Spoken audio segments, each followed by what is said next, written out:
Did you hear about the guy who bet a ton of money on the exact day the US government would reopen and got the day right, but still lost his bet because of a technicality? Yeah, that actually happened. And it's the perfect intro to what might be the next big wave in gambling. And I think it'll actually be bigger than that online poker boom and way more dangerous.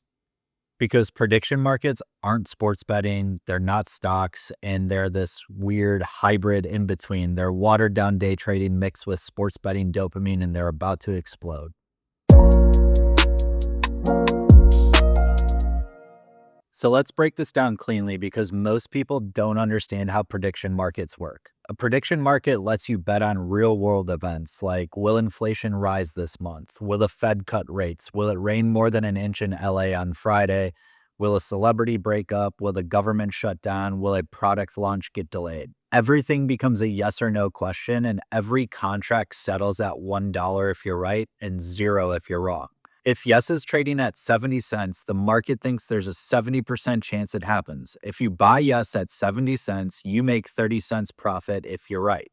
If you buy no at 30 cents, you make 70 cents if nothing happens. And the kicker is you're not betting against a house like DraftKings, you're betting against other people, sort of like a stock exchange. The prices move on news, on rumors, on momentum, sentiment, the same way stocks do. It's the dopamine hit of day trading simplified into kindergarten rules. Yes or no, win or lose, $1 or $0. That's why this is so appealing. It feels intelligent, it feels like informed gambling, but it's still gambling, just dressed up differently. And the thing about it is sports betting is mainly going to attract people who watch sports, care about sports, or think they have an edge. And frankly, a lot of people watching care about sports, but prediction markets attract everyone who has an opinion about anything. Politics, weather, economics, celebrity news, tech events, pop culture, government shutdowns, literally anything trending can become a bet. And the big shift? Kalshi partnered with CNN to bring prediction markets into mainstream political coverage. So think about how wild that is. Election panels, polling debates, real-time betting lines on cable news. This isn't niche anymore. This is being handed to the general public on a silver platter. Now let's go back to that shutdown story because it shows the dark side of prediction markets. There's a well-known incident where a trader put a massive amount of money,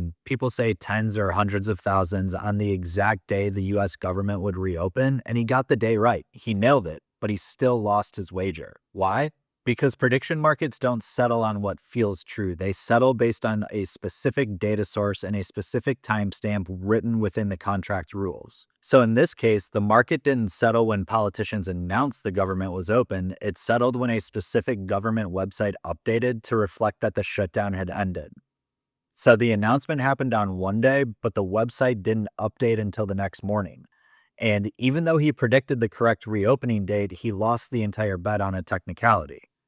Now, again, the exact dollar amount varies, and there's not any proof that the guy lost a $500,000, at least that I've seen, but the scenario itself is 100% real. People have lost money in prediction markets because they didn't read the settlement rules, and that's where some of the gambling trap hides. And here's where things get even more interesting. Prediction markets often operate under different rules than traditional gambling, so many of these platforms don't need a gaming license or a casino license the same way sportsbooks do. They operate under derivatives exchange frameworks at the federal level. So what does that mean?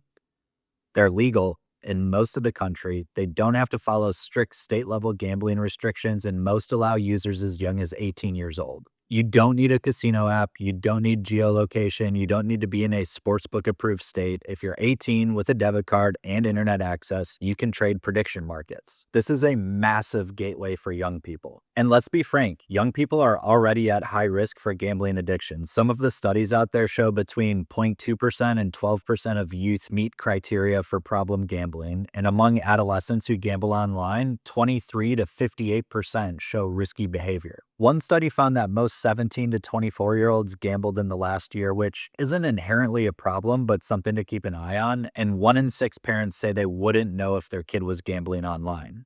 So when you combine that with prediction markets being available at 18 years old, where there's no casino license, no sportsbook app, you've got a pipeline straight into addiction, especially when they turn 21 and can gamble legally. And this is worse than sports betting in one major way. You don't need to know anything about sports, you just need to have opinions, and everybody has opinions, especially young people glued to TikTok, Twitter, Reddit, and YouTube. This isn't small. And by the way, Kalshi hit 4.4 billion in monthly trading volume recently. Combined sector volume exceeded 2.34 billion in a single week. Some platforms grew daily users from 10,000 to 58,000, so a 6x jump. Their valuations are skyrocketing, investor demand on that is exploding, and this is already bigger than the online poker surge, and it's still super early. Prediction markets have something sports betting never will: unlimited mass appeal. You don't need to watch the game, you don't need fantasy football, you don't need parlays, which you can do, by the way, on prediction markets. You just need an opinion. And that's why this is about to create a massive new wave of gambling behavior, especially among people who don't even realize they're gambling.